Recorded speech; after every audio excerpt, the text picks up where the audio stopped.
Rencana sejumlah partai politik melakukan amandemen Undang-Undang Dasar 1945 menuai konflik. Ada yang mendukung, tapi tidak sedikit pula yang menentang. Para pihak yang menentang menilai bahwa rencana ini menjadi langkah mundur bagi demokrasi. Lalu, masih perlukah amandemen Undang-Undang Dasar 1945? Assalamualaikum warahmatullahi wabarakatuh. Saya Stefani Madina Prameswari dari kelas Kewarganegaraan 6 II akan sedikit memaparkan pandangan saya terkait polemik yang baru-baru ini kembali diperbincangkan mengenai wacana amandemen Undang-Undang Dasar 1945. Konstitusi kita memang memberi ruang untuk terjadinya perubahan. Tetapi konstitusi juga menegaskan betul bahwa terjadinya perubahan itu harus dilakukan dengan alasan-alasan yang kuat. Tidak masalah kita melakukan amandemen jika memang ini dibutuhkan untuk rakyat Indonesia. Kita lihat urgensinya terlebih dahulu. Apakah yang akan diamandemenkan itu memberikan relevansi bagi kebutuhan publik saat ini dan masa depan Indonesia?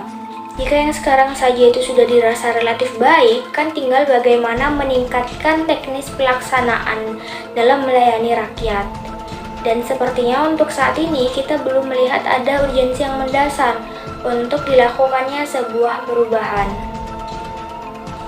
Hal lain yang melandasi belum adanya urgensi melakukan amandemen dalam waktu dekat itu adalah masih belum mendalamnya usulan amandemen terbatas tentang pokok-pokok haluan negara atau PPHN, serta dampak kepemimpinan di Indonesia, dan belum adanya pelibatan partisipasi publik secara masif.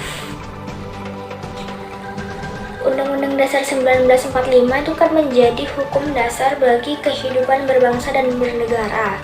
Nah, untuk itu pelibatan masyarakat Indonesia menjadi salah satu syarat utama yang harus dipenuhi agar usulan amandemen konstitusi itu memenuhi syarat formil.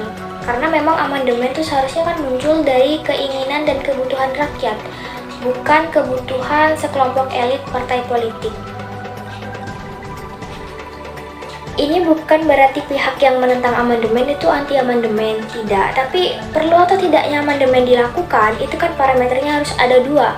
Yang pertama, apakah usulannya itu datang dari rakyat? Dan yang kedua, ada dampaknya atau tidak bagi kehidupan rakyat. Dan saya rasa hal ini belum ada dampak signifikannya untuk rakyat Indonesia. Lagi pula, amandemen Undang-Undang Dasar 1945 itu seharusnya tidak menjadi prioritas untuk dikaji di tengah pandemi COVID-19. Karena kan untuk melakukan perubahan itu tidak sesederhana itu, dan kita sadar betul bahwa saat ini kita sedang menghadapi pandemi COVID-19. Maka seharusnya kita konsentrasi aja untuk menghadapi masalah yang lebih urgent dan lebih penting, yaitu fokus untuk menangani pandemi COVID-19, termasuk menyiapkan langkah-langkah pemulihan ekonomi dan aspirasi masyarakat yang belum tertampung. Kalau kita paksakan untuk melakukan perubahan saat ini, itu akan menimbulkan konflik, perdebatan, dan perbedaan wacana. Jadi dari pandangan saya, perubahan amandemen untuk saat ini itu tidak terlalu penting dalam konteks pembangunan bangsa ke depan. Masih banyak hal lain yang lebih berpengaruh terhadap pembangunan bangsa Indonesia yang harus lebih diperhatikan.